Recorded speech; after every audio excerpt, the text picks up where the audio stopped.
El verano de 1941, en un pequeño pueblo de lo que hoy es Bosnia y Herzegovina, se encontraba una niña llamada Dobrilla Kukula, quien sería testigo de los horrores que marcarían el comienzo de un régimen que no solo aterrorizó a su región, sino que sorprendió incluso a sus aliados más cercanos.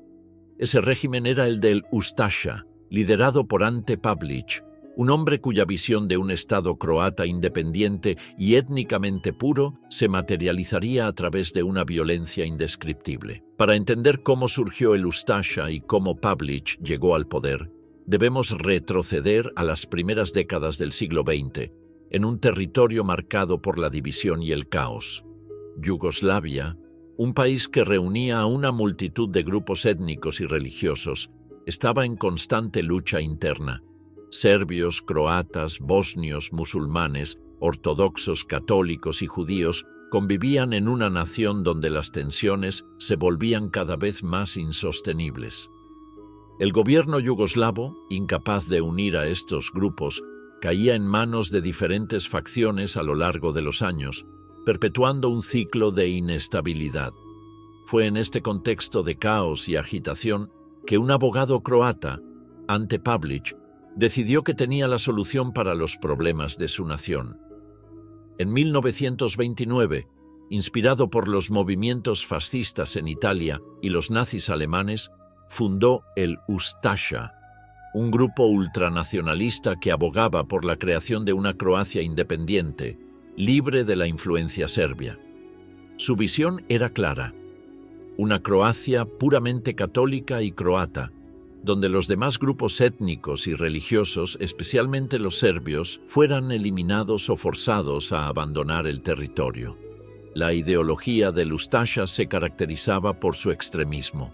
A diferencia de otros movimientos fascistas, los Ustashas no solo perseguían la pureza racial, sino también la pureza religiosa. Su odio hacia los serbios era visceral y consideraban que los serbios, así como los judíos y los gitanos, representaban una amenaza existencial para la identidad croata. En su manifiesto, Pavelić escribió que los cuchillos, revólveres, pistolas automáticas y bombas son los timbres que suenan en el amanecer y renacimiento del Estado croata. La violencia no solo era una herramienta de poder, sino también un símbolo de renacimiento nacional. Durante la década de 1930, Pavelić pasó mucho tiempo en el exilio. Su grupo, aunque radical y violento, aún no contaba con el poder suficiente para imponer su visión en Yugoslavia. Sin embargo, la situación política en Europa estaba cambiando rápidamente. La Segunda Guerra Mundial comenzó a gestarse en 1939 y en 1941 Yugoslavia se vio arrastrada a la guerra al firmar el pacto tripartito con las potencias del eje, Alemania, Italia y Japón. Este movimiento puso a Yugoslavia del lado de los fascistas, algo que Pavelić, como ferviente defensor del fascismo, celebró. Pero la estabilidad del gobierno yugoslavo era efímera. En marzo de 1941, un grupo de oficiales militares serbios, indignados por la inclinación pronazi de su gobierno, derrocaron al régimen del rey Pedro II en un golpe de Estado. Este acto provocó la furia de Adolf Hitler y Benito Mussolini, quienes no podían permitirse perder a Yugoslavia como aliado en la guerra. El 6 de abril de 1941, Alemania e Italia invadieron Yugoslavia, y en solo 11 días de intensos combates, el país fue sometido. Con la caída del gobierno yugoslavo, los aliados del eje necesitaban a alguien que tomara el control y asegurara la lealtad del nuevo territorio conquistado. La solución vino en forma de Ante Pavelić y el Ustasha. El 10 de abril de 1941, Pavelić fue nombrado jefe del nuevo Estado independiente de Croacia, una creación del Tercer Reich. La independencia de Croacia, que tanto había buscado, ahora era una realidad, pero a un costo exorbitante para las poblaciones no croatas dentro del nuevo Estado. Una vez en el poder, Pavelić y el Ustasha no perdieron tiempo en implementar su visión ultranacionalista. Inmediatamente, comenzaron a llevar a cabo un programa de limpieza étnica, dirigido principalmente contra los serbios, pero también contra los judíos y los gitanos. La violencia que ya había caracterizado al Ustasha se desató de manera masiva. Pavlich estaba decidido a crear una Croacia homogénea y para ello no dudó en usar el terror como herramienta de gobierno. En este clima de violencia y miedo, los Ustashas comenzaron a ejecutar su plan de exterminio. Los serbios fueron objetivo principal y el proyecto de 3/3 se convirtió en la política oficial del régimen. 1/3 debía ser convertido al catolicismo, 1/3 debía ser expulsado y 1/3 debía ser exterminado. De los aproximadamente 6,5 millones de habitantes del nuevo Estado croata, alrededor de 2 millones eran serbios, lo que significaba que Pavlich y el Ustasha tenían un objetivo extremadamente ambicioso: matar a cerca de 700,000 serbios. A partir de ahí, la maquinaria de muerte se puso en marcha. Los primeros meses del régimen del Ustasha estuvieron marcados por masacres, saqueos y torturas. Los campos de concentración fueron establecidos rápidamente, como el campo de Jasenovac, que se convirtió en uno de los símbolos más notorios de la brutalidad del régimen. Sin embargo, lo más terrorífico del régimen del Ustasha no fue solo la magnitud de la violencia, sino la frialdad con la que la llevaron a cabo. El terror era su arma principal, y cada asesinato, cada tortura, estaba impregnado de una ideología de purificación racial y religiosa. Dobrilla Kukula, como tantos otros, sería testigo de esta violencia desenfrenada. Para ella, como para muchas otras personas en la región, el ascenso del Ustasha marcó el comienzo de un periodo de horror indescriptible. La creación de la independencia croata no solo significaba la liberación de los croatas, sino también el comienzo de un genocidio que marcaría a toda una generación y que, hasta el día de hoy, sigue siendo recordado como uno de los momentos más oscuros de la historia de Europa.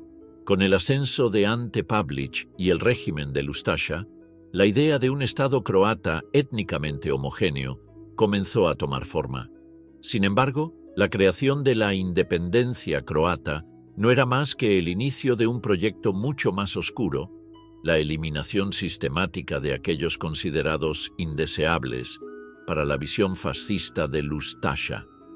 La población serbia se convirtió en el principal objetivo de esta política de limpieza étnica, y los horrores que seguirían, como veremos, fueron una manifestación brutal del odio que definió a este régimen. Desde los primeros días en que el Ustasha tomó el poder, el objetivo se hizo claro. El régimen de Pavlich no solo pretendía expulsar a los serbios de Croacia, sino erradicarlos por completo. La visión era radical: hacer de Croacia una nación pura, sin la influencia de las minorías, particularmente los serbios. Este concepto se conoció como el Proyecto de 3/3, una de las políticas más atroces del Ustasha. De acuerdo con esta política, la población serbia que habitaba en los territorios controlados por Croacia debía ser tratada de la siguiente manera: 1/3 sería forzado a convertirse al catolicismo, 1/3 sería deportado y 1/3 sería exterminado. Esta brutal propuesta de genocidio reflejaba la visión extremista que gobernaba el Ustasha. A lo largo de 1941, los Ustashas comenzaron a implementar este plan sin piedad. En un inicio, la violencia fue un acto desordenado y caótico, pero con el tiempo, el régimen de Pavlich estableció una red de campos de concentración en los que los serbios serían detenidos y asesinados de manera sistemática. Estos campos, como Jasenovac, Denica y Slana, se convirtieron en el epicentro de una máquina de muerte que, según algunas estimaciones, pudo haber matado a más de 500,000 serbios, aunque las cifras exactas siguen siendo un tema de debate.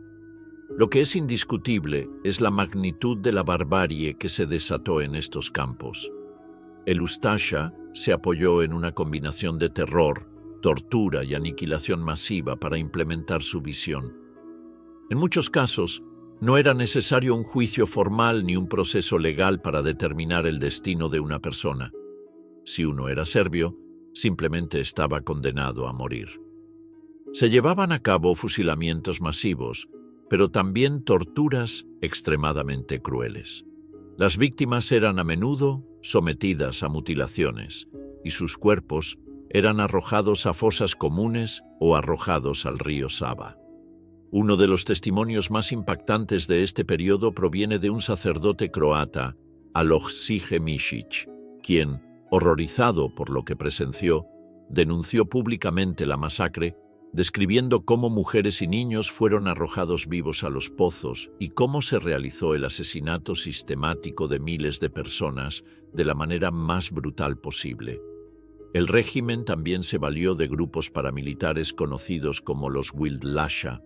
Estos eran voluntarios que se unían al Ustasha para participar en las masacres y saqueos. Los Wildlasha recorrían los pueblos serbios con una violencia extrema, buscando exterminar a aquellos que quedaban.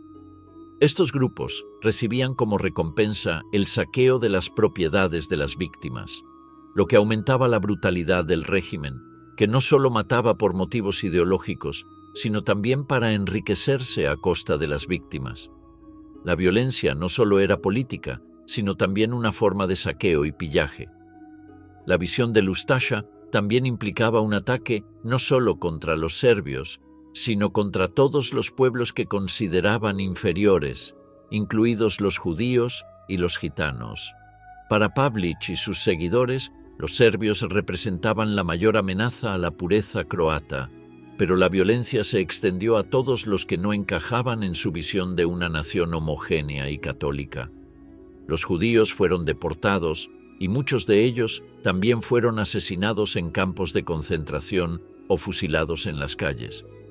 Los gitanos, por su parte, también fueron víctimas del genocidio, siendo perseguidos y eliminados de acuerdo con las mismas reglas crueles y despiadadas que se aplicaban a los serbios. A medida que avanzaba el año 1941, la violencia del Ustasha se intensificó. La masacre de cientos de miles de serbios fue solo el comienzo de una serie de atrocidades que continuaron durante la ocupación alemana. En las primeras semanas, miles de serbios fueron arrestados y llevados a campos de concentración. No solo eran detenidos hombres y mujeres, sino también niños. En el caso de los niños, el régimen Ustasha no dudó en aplicar su política genocida. En el campo de concentración de Jasenovac, por ejemplo, se estableció un campamento especialmente diseñado para niños serbios. Estos niños eran llevados allí, separados de sus familias, y luego asesinados de maneras espantosas. Entre las más horribles atrocidades que se cometieron durante este tiempo estuvo el flaying, o desollamiento vivo de las víctimas. Algunos relatos aseguran que los Ustashas, con una frialdad impasible, desollaron a sus víctimas, arrancándoles la piel mientras aún estaban vivos, para luego dejarlas morir de forma lenta y agonizante. Esta práctica demostró la brutalidad sin límites a la que había llegado el régimen de Pavlic.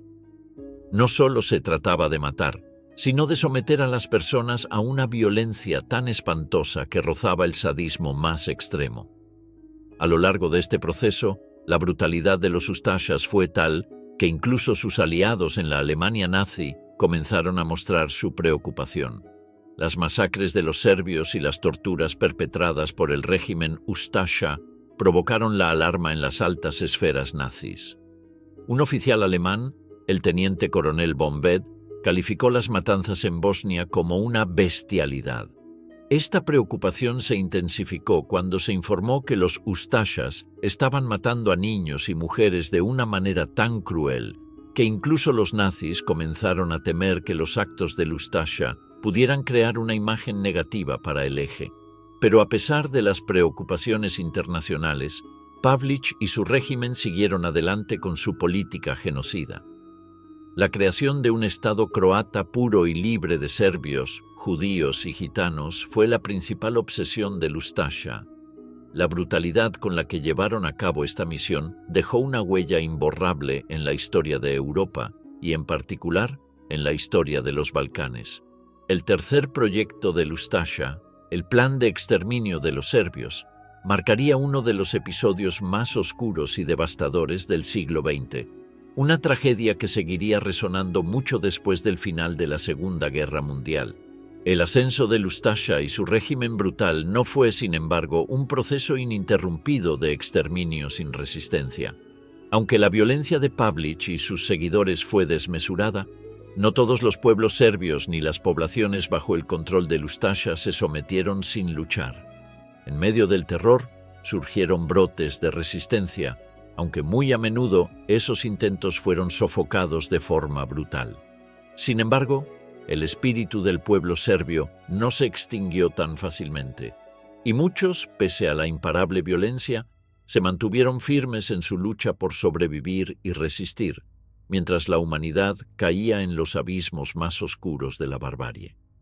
A medida que el régimen de Pavlić se asentaba, también lo hacía la respuesta armada. La ocupación y las matanzas masivas de los serbios no pasaron desapercibidas para otros pueblos de los Balcanes, y pronto comenzaron a formarse guerrillas que se alzarían contra el Ustasha y su visión fascista de Croacia. La resistencia no solo fue organizada por los serbios, sino también por otros pueblos sometidos y por aquellos que no podían soportar el régimen de terror instaurado por el régimen Ustasha. Las fuerzas de resistencia, como los partisanos yugoslavos, comenzaron a ganar terreno organizando ataques esporádicos contra las fuerzas de ocupación y ayudando a aquellos que huían de las masacres a encontrar refugio en las montañas o en lugares ocultos. La resistencia no fue solo una cuestión de armas, también fue un acto de supervivencia, una forma de mantener la dignidad humana frente a la sistemática deshumanización a la que los Ustashas sometieron a las víctimas. Cada ataque, cada acto de resistencia representaba un rechazo a la barbarie que invadía la vida cotidiana. Pero lo que realmente demostraba la magnitud de la brutalidad del Ustasha era que, a medida que la violencia se intensificaba, las tácticas de resistencia se volvían más desesperadas. El pueblo serbio no solo luchaba por la libertad, sino por su propia existencia. Cada pueblo que caía bajo el control del Ustasha no solo veía a sus hombres, mujeres y niños asesinados, sino también su identidad cultural, su historia, su religión, borrados de la faz de la tierra. En medio de todo esto, uno de los testimonios más desgarradores proviene de Dobrija Kukula, la niña que presenció la masacre de su familia y la brutalidad del régimen Ustasha.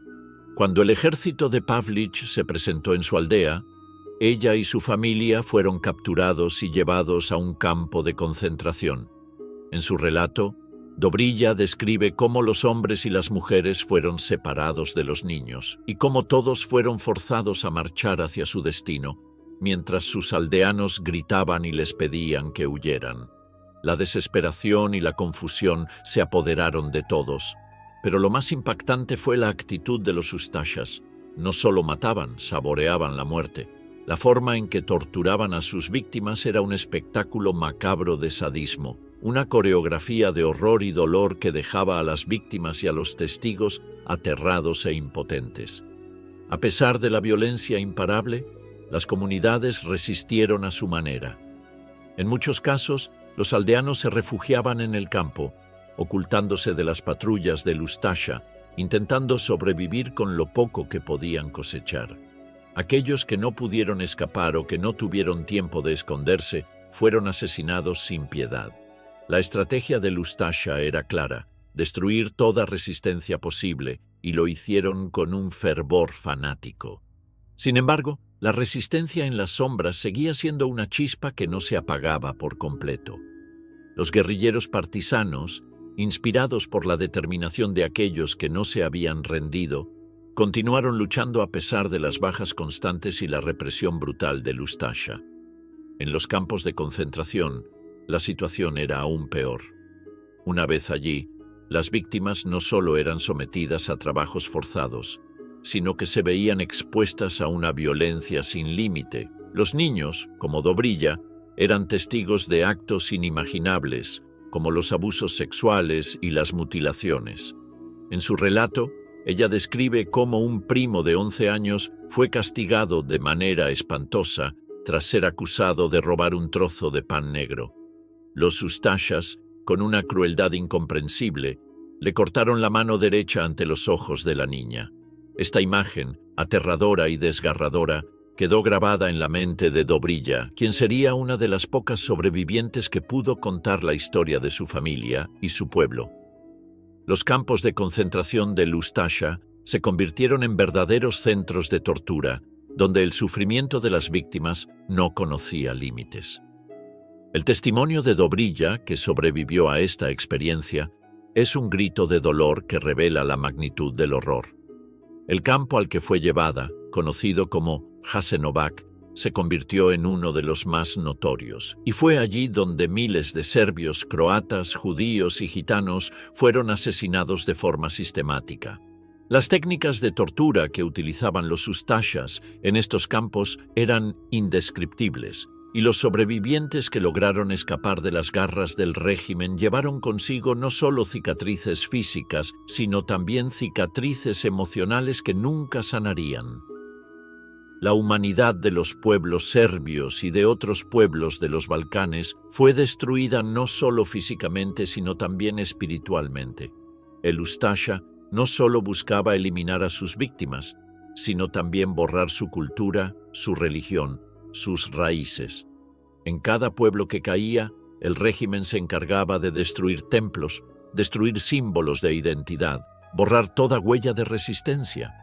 La eliminación no solo era física, sino cultural, y en medio de este abismo de muerte y destrucción, la humanidad misma parecía estar desmoronándose. La resistencia del pueblo fue más que una respuesta armada, fue un acto de mantener la dignidad humana frente a la opresión más extrema.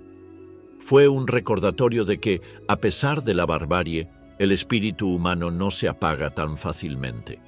Y aunque la violencia del Ustasha logró destruir miles de vidas, la memoria de aquellos que resistieron, de aquellos que lucharon hasta el final, permanece como un testimonio de la resiliencia de la humanidad frente al mal más absoluto.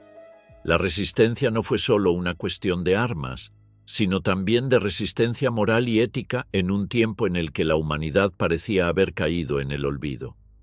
La caída de la humanidad durante el régimen Ustasha es una lección amarga y triste, pero también es un recordatorio de la capacidad del pueblo para resistir incluso en los momentos más oscuros de la historia.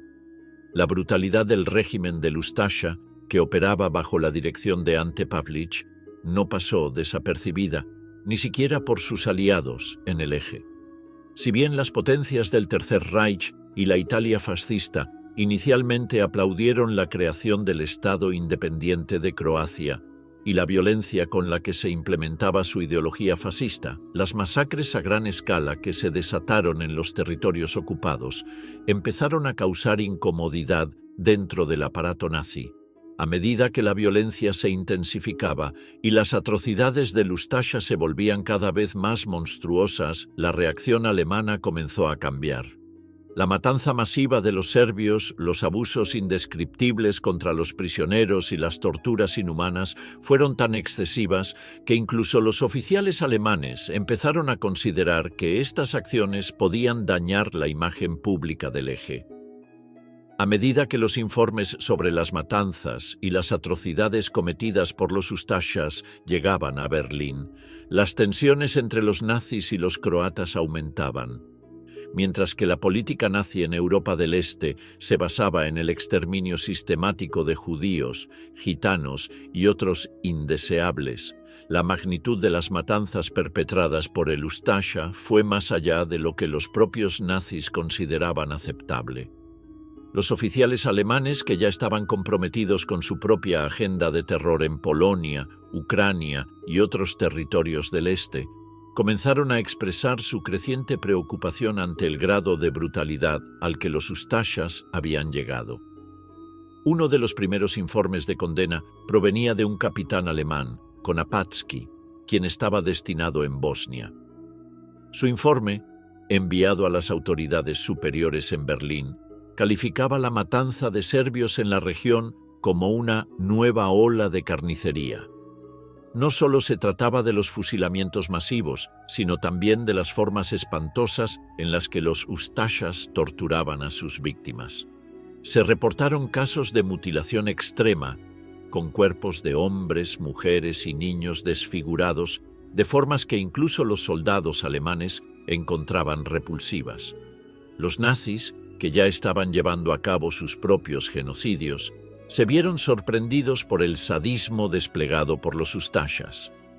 Este tipo de tortura, que incluía mutilaciones, el desollamiento de los vivos y la eliminación sistemática de las poblaciones sin juicio previo, resultaba tan cruel que incluso los más endurecidos oficiales nazis se vieron perturbados por las imágenes y los relatos que llegaban a Berlín. La creciente preocupación de los oficiales alemanes llevó a una serie de comunicaciones entre los nazis y el régimen de Pavlich. En particular, uno de los oficiales más influyentes del Tercer Reich, el teniente coronel von Beth, describió la situación como bestial.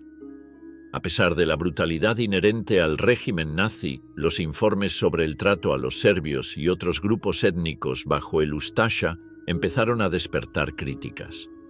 Estas críticas no venían de un lugar de ética o moralidad, sino de la necesidad práctica de mantener una alianza cohesionada entre los miembros del eje. A medida que las atrocidades del Ustasha se hacían más visibles, los nazis comenzaron a temer que las noticias sobre los horrores de Croacia pudieran dañar la imagen internacional del Tercer Reich. El clímax de esta tensión se produjo cuando los alemanes enviaron a uno de sus chaplains, Miroslav Filipovich, para investigar las matanzas en las aldeas de Bosnia y Croacia. El resultado de su investigación fue tan devastador que, en 1942, los nazis decidieron llevar a cabo un juicio en el que Filipovich fue acusado de participar en el asesinato de 2.300 civiles, principalmente serbios, en 3 aldeas cercanas. Sin embargo, es importante señalar que la condena de Filipovich no se debió a una preocupación genuina por la vida humana o el bienestar de los serbios, sino por la necesidad de Alemania de evitar que las atrocidades del Ustasha se convirtieran en un problema político que pudiera desestabilizar la coalición del eje. Aunque los nazis comenzaron a distanciarse ligeramente de las políticas extremas del Ustasha, el grado de su condena fue más una cuestión de conveniencia que de principios. Si bien algunos oficiales alemanes pidieron moderación en las tácticas del Ustasha, no hubo ninguna acción significativa que detuviera las matanzas. En este sentido, la condena alemana fue más superficial y estuvo motivada por consideraciones pragmáticas que por un deseo genuino de poner fin a la violencia. De hecho, los nazis, aunque incomodados por el nivel de brutalidad, seguían considerando al régimen de Pavlich como un aliado estratégico en la región. Esto significaba que, aunque había algunas críticas, el Tercer Reich nunca se comprometió plenamente a detener o incluso a moderar las acciones del Ustasha. Los informes sobre las matanzas y las atrocidades continuaron llegando a Berlín, pero la respuesta alemana fue mínima. En algunos casos, los oficiales nazis se vieron forzados a emitir cartas y comunicaciones para expresar su preocupación, como lo hizo el general von Hostau, quien describió las matanzas como una carnicería. Pero en última instancia, la cuestión se resolvió internamente y los Ustashas continuaron con su violencia sin ninguna intervención significativa por parte de sus aliados alemanes. A pesar de las quejas y las críticas, la relación entre el régimen del Ustasha y los nazis siguió siendo funcional y las atrocidades continuaron sin cesar. Una de las razones de esta falta de acción por parte de los nazis fue la visión pragmática que tenían del régimen de Pavlich. Aunque las masacres de los Ustashas eran inhumanas, los nazis consideraban que el régimen croata era valioso para sus propios objetivos estratégicos en la región. Los Ustashas proporcionaban una administración leal que mantenía el orden en una parte importante de los Balcanes, y la colaboración con ellos seguía siendo útil para el esfuerzo de guerra en el sudeste de Europa. Los nazis veían a Pavlich y su grupo como un mal necesario, y aunque algunos funcionarios alemanes condenaban los excesos, la política del Tercer Reich seguía siendo la de apoyar al Ustasha, mientras éste continuaba proporcionando estabilidad en la región. En última instancia, La crítica alemana hacia las matanzas de Ustasha nunca se convirtió en una condena seria. Aunque los nazis estaban preocupados por los efectos de las atrocidades en su imagen pública, siguieron permitiendo que el régimen croata continuara con sus masacres, ya que, en la práctica, el gobierno de Pavlić seguía siendo un aliado clave. La situación evidenció la disonancia moral entre los propios nazis y sus aliados de Ustasha, pero también demostró hasta qué punto el pragmatismo político podía superar las críticas a la brutalidad, incluso cuando la violencia desbordaba los límites de la barbarie. La relación entre los nazis y el Ustasha durante la Segunda Guerra Mundial, aunque estuvo marcada por tensiones y desacuerdos sobre la magnitud de la violencia, se mantuvo sólida hasta el colapso del régimen de Pavlić en 1945. En última instancia, el impacto de estas atrocidades sería un legado imborrable, tanto para la historia de los Balcanes como para la historia mundial, dejando una marca indeleble en las relaciones internacionales de la época. El régimen de Ustasha, después de años de violencia y terror incontrolados, comenzó a desmoronarse en los últimos meses de la Segunda Guerra Mundial. Mientras el Tercer Reich se acercaba a su fin y las fuerzas aliadas avanzaban por Europa, la situación en los Balcanes se volvía cada vez más insostenible. Ante la falta de apoyo militar y financiero de sus aliados alemanes e italianos, el régimen fascista croata, liderado por Ante Pavlić, se desintegró rápidamente. Las victorias de los partisanos yugoslavos, liderados por Josip Broz Tito, fueron cada vez más significativas y los días de Ustasha estaban contados. A medida que las fuerzas de Tito y los aliados avanzaban, los Ustashas se encontraron atrapados entre la creciente resistencia interna y la inevitable derrota del eje. En 1945, el Tercer Reich estaba en plena retirada y la caída de Hitler se veía inminente. Con la derrota alemana, Pavlić y sus seguidores se vieron cada vez más aislados, enfrentando tanto la hostilidad local como la presión de los partisanos, que no solo buscaban acabar con el régimen, sino también hacer justicia por las miles de víctimas del genocidio perpetrado por el Ustasha.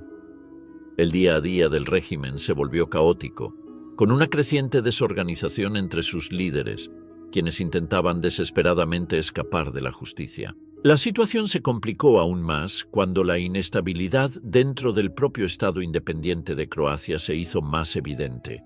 El poder central de Pavlić comenzó a desmoronarse a medida que las fuerzas partisanas yugoslavas y los ejércitos aliados iban tomando el control de la región. Sin el apoyo de los nazis, que estaban luchando por su propia supervivencia en el oeste de Europa, y con el pueblo croata cada vez más cansado de la violencia y el sufrimiento, el régimen perdió toda legitimidad.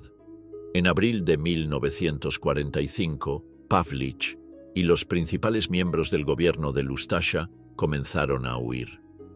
Ante la caída inminente de Zagreb, la capital de Croacia, el líder de Ustasha se refugió en las montañas, tratando de encontrar una vía de escape mientras los partisanos se acercaban. El caos se desató a medida que el ejército Ustasha y las fuerzas de Pavlić se retiraban y las autoridades del régimen se desintegraban, dejando atrás un vacío de poder y un país devastado por años de violencia. Pavlić, sabiendo que su tiempo como líder había terminado, huyó hacia el oeste, pasando por Austria e Italia antes de llegar a Francia. En su huida, el líder croata trató de asegurar su futuro, buscando refugio en varios países que aún no habían caído bajo la influencia de los aliados. Finalmente, en 1948, Pavlić encontró su destino final en Argentina, donde muchos otros criminales de guerra nazis habían encontrado refugio. En este nuevo exilio vivió en la sombra, lejos del ojo público, pero siempre bajo la amenaza de la justicia que lo acechaba por los crímenes cometidos durante su régimen. La caída del régimen de Ustasha fue definitiva. La resistencia interna, la presión de los partisanos y la derrota de sus aliados alemanes fueron factores cruciales en la disolución del Estado independiente de Croacia. Sin embargo, la caída de Pavlić no significó el fin de la violencia en la región. A pesar de la desaparición del régimen, las tensiones interétnicas y los resentimientos provocados por las políticas genocidas de Ustasha siguieron siendo una herida abierta en los Balcanes. Tras la huida de Pavlić, los partisanos yugoslavos y las fuerzas de Tito comenzaron a tomar medidas para eliminar a los colaboradores del régimen Ustasha. En mayo de 1945, las tropas británicas interceptaron a un grupo de Ustashas que intentaba escapar hacia el oeste, lo que dio lugar a una serie de juicios, ejecuciones sumarias y reparaciones. Estos eventos marcaron el inicio de la llamada Reparación de Bleiburg, donde muchos de los miembros del Ustasha y sus aliados fueron ejecutados. Sin embargo, no todos los culpables fueron llevados a juicio, y la represalia también alcanzó a civiles inocentes, lo que añadió aún más caos y sufrimiento a la región. La caída del Ustasha significó, en términos prácticos, el fin del proyecto de Pavlić de una Croacia independiente basada en la pureza étnica y religiosa. La violencia y el genocidio que definieron al régimen Ustasha dejaron una marca indeleble en la historia de Yugoslavia y en la memoria colectiva de los pueblos de los Balcanes. Aunque Pavlić nunca enfrentó un juicio formal por sus crímenes, su huida y posterior muerte en Argentina no significaron justicia para las miles de víctimas que sufrieron bajo su régimen. A pesar de los esfuerzos del régimen Ustasha por eliminar a los serbios, los judíos, los gitanos y otros grupos considerados indeseables, la identidad croata y yugoslava sobrevivió. La guerra y la violencia de los años 40 marcaron profundamente a las generaciones que vivieron a través de ellas, pero también plantaron las semillas de un nuevo comienzo, con la creación de un Estado socialista bajo el liderazgo de Tito. Tito, quien logró imponer un régimen de unidad en la Yugoslavia socialista, buscó borrar las divisiones étnicas y nacionalistas que habían sido exacerbadas por el Ustasha, estableciendo una política de hermandad y unidad entre los pueblos de la región. Sin embargo, las cicatrices dejadas por el régimen de Pavlić no desaparecieron. La violencia sistemática del Ustasha y el sufrimiento de sus víctimas se convirtieron en un legado que seguiría siendo recordado, especialmente durante los conflictos de los Balcanes en la década de 1990. Aunque el régimen del Ustasha había caído, las tensiones entre las distintas comunidades de la región persistieron, llevando a nuevas rupturas y enfrentamientos en los años posteriores. A pesar del final de la era del Ustasha, el impacto de sus crímenes siguió marcando a la región por generaciones. El colapso de Pavlić y su régimen no trajo una paz duradera, pero sí el inicio de una serie de procesos de justicia, juicio y confrontación con el pasado que darían forma al futuro de la región. Gracias por acompañarnos en este viaje por la historia del Ustasha y la caída de Pavlić. Si te ha interesado este video, no olvides darle me gusta, suscribirte al canal y dejarnos un comentario con tus pensamientos sobre este periodo oscuro de la historia. Tu opinión es muy valiosa y nos ayuda a seguir creando contenido.